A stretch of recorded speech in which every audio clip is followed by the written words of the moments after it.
Top 5 worst cards in no particular order. Let's go. The first card on the list is one that I'm sure everyone has had a little bit of experience with. I'm sure you used it like once or twice during those rookie mode days and you realized it was complete garbage and you never used it again, and that's Recon. If we read the card, we'll notice that it's a 2 cost for a possibility to draw 1 or 2, as well as revealing 2 banked cards. The real problem with the Recon right now is the fact that revealed bank cards just don't really have much synergy with the current cards that are out in the game. There just isn't enough cards that kind of work with this mechanic for them to really be worthwhile. So essentially Recon, like half of its effect is completely useless, and then that chance of drawing 1 or 2, you almost never hit the 2 draw, and the 1 draw you get, it's like, okay, I just paid 2 costs to just draw 1. I may as well have just, put the card that I actually want instead of Recon. Like, why am I just playing Recon? Like, I should just be playing a better card instead. The next card on our list is arguably the worst card in the game, and that's Pocket Dimension. The reason for that being, there's certain cards in the game that have a really strong positive effect, but are normally balanced out by the fact that they either cost a high energy, or they have a certain cost of either like discard a card, or you have to destroy one of your units in order to play the card. But Pocket Dimension is essentially, you get a really, really weak positive effect, and you have a huge drawback, right? The drawback being you don't draw at the start of your turn, nor at the end of your turn, even when you bank, right? So essentially you're getting so little draws, but oh cool, we're balancing it out by every time you play an effect, you get to draw a card. Cool. The issue with that is, often if you're forced to be playing effects in order to get more draws to actually be able to advance your game state, you're probably going to end up playing effects at really inopportune times in order just to force yourself to be able to draw cards.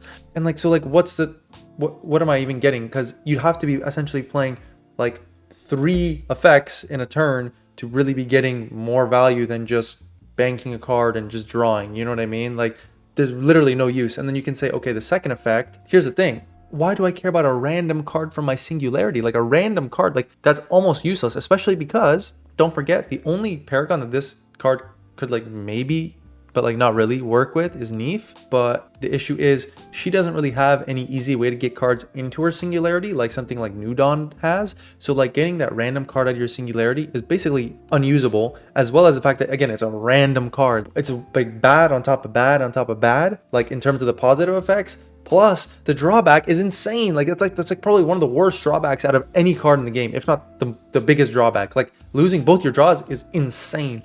I would probably argue, I would put money on the fact that if this card was even at 1 cost, literally 1 cost, you still wouldn't see it be played. I'm dead serious. I know that's true. I know that's true. The next card on our list is pretty simple. It's Hidden Vaults. I mean, 2 cost, you get to increase your maximum hand limit to basically being unlimited. But basically useless. Like there's almost no reason really that you'd ever need more hand space than what you currently already have. If you have a hand that's already full, basically completely full, you probably have like 6 different moves you could probably be making, and I'd be surprised if you're still finding a way to be able to draw even more, right? Like even if you somehow could, it's just like there's really no point in doing so, and you probably would have rather had used that 2 energy for something that actually is more useful.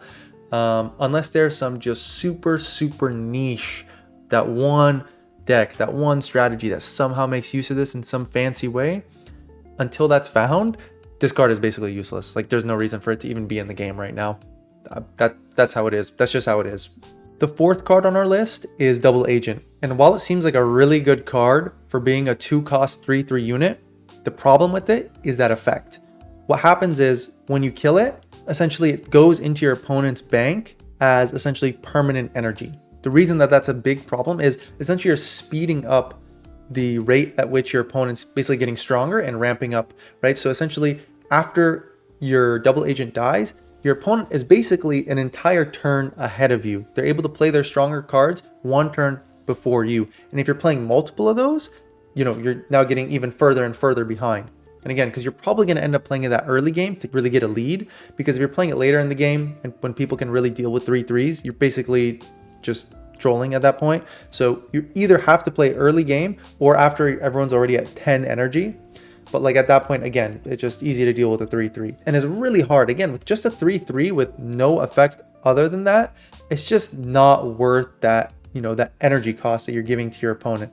Now, if it was something like, a 1 cost 3/3, and it gave something to your opponent, maybe I could see something like that have some kind of use case. But again, like 2 cost, you're still paying 2 cost for it, and you may as well just play like a 2 cost unit from your faction itself that synergizes better with your own cards. The final card on our list is Antius Forecast.